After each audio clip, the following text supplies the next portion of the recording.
Yes, there are a few things that home builders don't want you to know.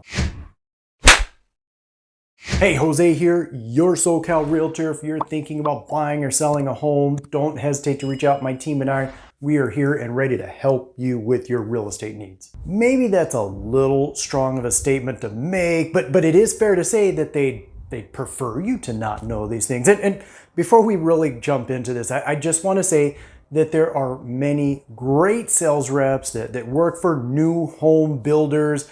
It's not that they're evil. They don't want you to know this because they're out to get... No, I'm not saying that. What I am saying, though, is it's all about knowing and protecting yourself when you do go buy a new build or new construction home. First and foremost, absolute number one on this list is you must, and I repeat, you must get everything in writing.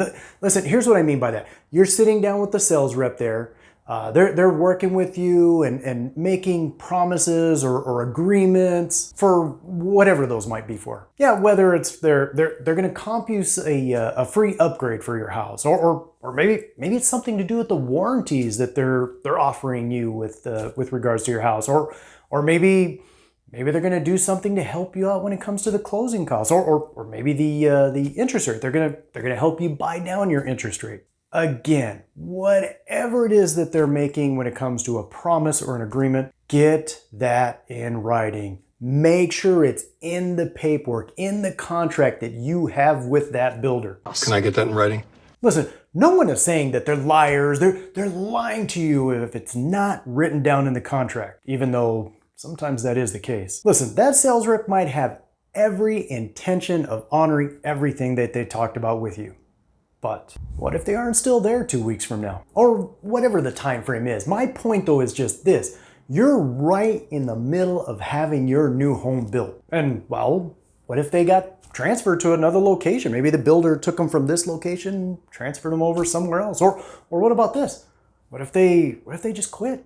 Because they're employees of the builder, so what if they got a better opportunity? Maybe another builder gave them a better opportunity, so they quit and now they went somewhere else. Or maybe they didn't do that by choice. Maybe they got fired. The thing is, there's no guarantees that they're going to be there until the very end, until your home is done, built, and ready for you to move in. And well, if that happens, if they leave for whatever reason it is, but if they leave, you may have just lost the only person that was aware of that verbal agreement. Here's another one. Do they have any homes that are already built? Oh, homes that are already completed. What do you have? Now, quick disclosure, I'm not saying that this always worked this way. It's always like that. Jose said, not at all. But here's the thing though. Do they have any homes that are already built, already completed, but for some reason didn't sell? Here's what I mean. If that builder, if they had an agreement with another buyer and now they're building the house and they're almost there, but for some reason that buyer couldn't go forward. They weren't going to be able to buy the house, so they had to back out. And for whatever reason, I mean, honestly, it could be for any number of reasons. But if they were moving along and now this house is done, it's built, and maybe that buyer, they selected a few upgrades, there's a few upgrades in there, it's a nice home. But here's the problem. Buyers that have come through, they're not selecting that house for whatever reason. Maybe it was higher priced upgrades that they didn't want, or they weren't the upgrades that they would have selected because they didn't like them. Whatever it is, the house is built, it's not selling. Sometimes, and this is not always, but sometimes some builders, they might offer that house at a little bit of a discount from what it should sell for. Of course, there's a few factors that kind of come into play on this one, such as, for instance, where are they at in the building of that particular phase? Because if they're early on in the building of that phase, they just kind of got started, there's plenty more building to do, they have time. They're probably a lot less likely to offer any kind of deals or anything like that because they have time. They're not really worried about it yet. If it's at the end of the phase, they're coming down to the end, they maybe have a last couple of homes sold and this is one of them, then yeah, they might be a little more open to saying, let's make a deal. We got to get rid of this thing. So it's certainly something to think about and definitely something worth asking. Here's another one that not everyone's aware of, but did you know that sometimes some builders might have hidden incentives that are available? Explain yourself, mister. Again, though, this is not something that's very common at all. At least not in my experience anyway. This is not something that's very common at all. But it does happen. Sometimes it does happen. So my recommendation is just ask. Ask them. Do you have any hidden or maybe a better way to put it is unadvertised incentives that are available? Quick word of caution though, when you do talk to them, I can't stress enough, and not that you probably would be, but don't be rude. Don't be demanding of a, hey, no, do not. Because if this is an incentive that maybe this builder does have, but it's not openly advertised, and there's a very good chance that that sales rep does not have the ability, the authorization to give you that upgrade, that incentive. They might have to go back and talk to their super. So if they have to go back to get an approval from their supervisor, you want them to like you. You want them to be able to go to bat for you. And if they don't like you, it doesn't really sound like it's going to work to your advantage when they go back to get that approval. Here's another one that isn't always thought about, and we've actually already talked about this one a couple of times here, and that's the upgrades. Could you potentially get those same upgrades for less on your own and not through the builder?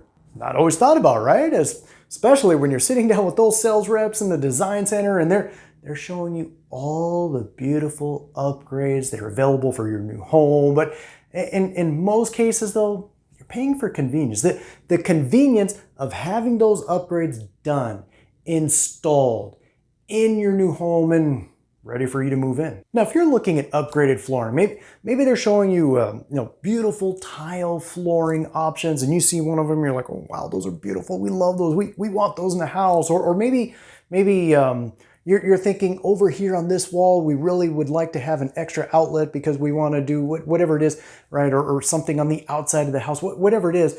Things like that are not going to be very convenient, especially after, before the drywall goes up. That's easy. They can just run wires and outlet boxes anywhere you want them. So things like that though are probably going to be a lot less convenient to do after the house is built and you've moved in. But if you're looking at something like, I don't know, window shutters, right? I mean, that's an example of something that's probably just as easy to do before the house is built and after the house is built. So here's what I would do. I would make a list of the things that you would like, whether that's shutters or tile flooring, or maybe you'd like one of those high-end bathtubs with all the little jets, right? So you can relax, right? Whatever it is, but I would make a list of all the things that you would like for the house.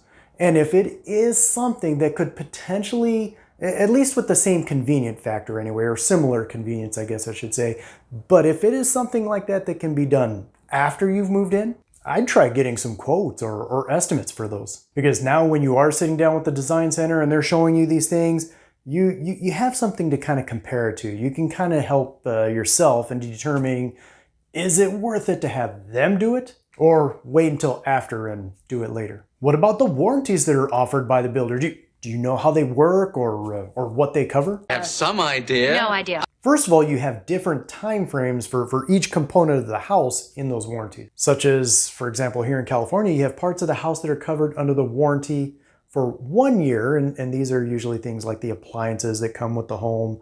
4 or 5 year warranties usually cover things like the plumbing or the electrical, and 10-year warranties, those are usually for things that are like the structural, such as, example of that might be the foundation. Of course, these are just meant to be examples.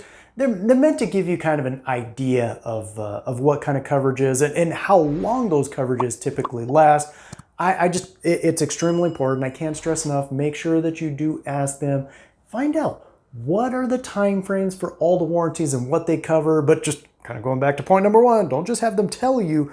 Have them illustrate it in the contract. Here's another one that actually kind of piggybacks on the warranties. The best way to save yourself time and headache is to have a third-party inspector come through, inspect the house. Somebody that's not employed by the builder, but to come through, inspect the house before you close on your new home. And listen, I'm not saying that if you do have that done, that it's an absolute guarantee or anything that could happen will be found now and nothing will ever happen later. Yeah, wouldn't that be nice? But in all seriousness though, what you are doing is you are dramatically improving your odds of not having to deal with something later, having that found now, taken care of now. Because a lot like dealing with an insurance company, a pain, it can sometimes be a little similar when dealing with a warranty company, because they're usually pretty good at looking for reason, right? You turn in something on your warranty, this broke, and they're usually pretty good at looking for reason why, well, that broke on a Tuesday, and your warranty doesn't cover it if it happens on a Tuesday, or just whatever. I mean, dumb example, but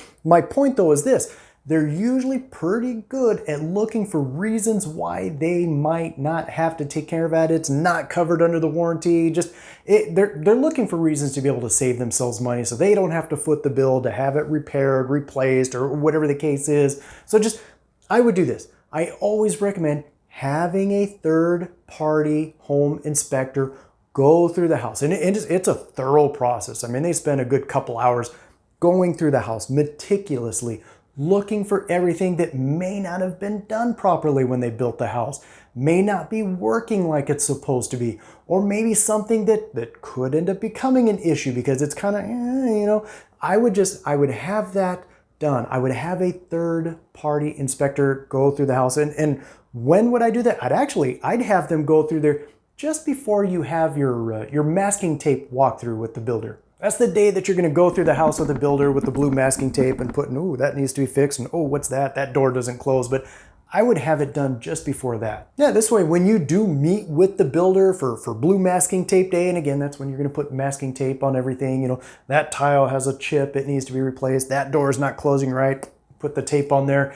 But you also have your report. And now you can hand it to them. Say, here's a list of everything we found. All these right here, we need these fixed, corrected, replaced, whatever. We need these taken care of. This way it's done before you move in. And again, I'm gonna say it's not a guarantee. Just having an inspector go through the house is not a guarantee that nothing's ever gonna come up again, not at all. And not to mention, it's not a requirement. You don't have to have a third-party inspector go through the house.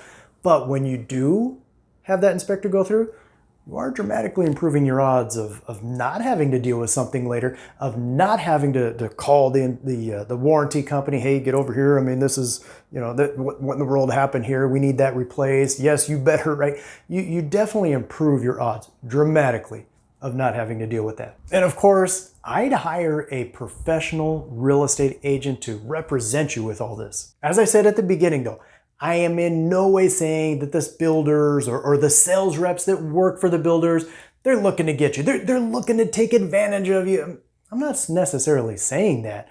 What I am saying though is just kind of keep this in mind. Keep all this in perspective, because that sales rep that's in that office, they work for and represent the builder, not you. Are they going to discuss with you little things like, such as, for example, making sure that you have everything in writing, or making sure that you fully understand all the warranties that are coming with your new home, or recommending that you have a third-party inspector, someone that doesn't also, just like them, work for the builder? Are they going to recommend things like this to you, or spend that kind of time with you? Probably not. And here's the funny thing. It doesn't cost you anything extra to have a real estate agent that is dedicated to you, that solely works for you and not the builder. Are you being serious? Okay, I should correct myself, because at least as of the recording of the video anyway, but a little over 90%, I'm gonna say probably close to like 95% of the time even, that it's not going to cost you anything extra to have your own real estate agent that's dedicated to you and working for you. Because the fee that covers that real estate agent, the builder, they already have that covered as part of their marketing budget. And no, before you ask, I have never seen a builder reduce the sales price because you don't have a real estate agent. So my recommendation, if they're already planning to pay for you to have representation, someone that's working for you, to help you, that has a ton of experience in purchasing a new construction home, I'd take them up on it, especially if it's not costing you anything extra. Of course, if you do have any questions at all, or if you are thinking about buying or selling a home herein, or just anywhere near the Inland Empire, my contact information is below. Feel free to reach out. Otherwise, until then, catch you on the next one.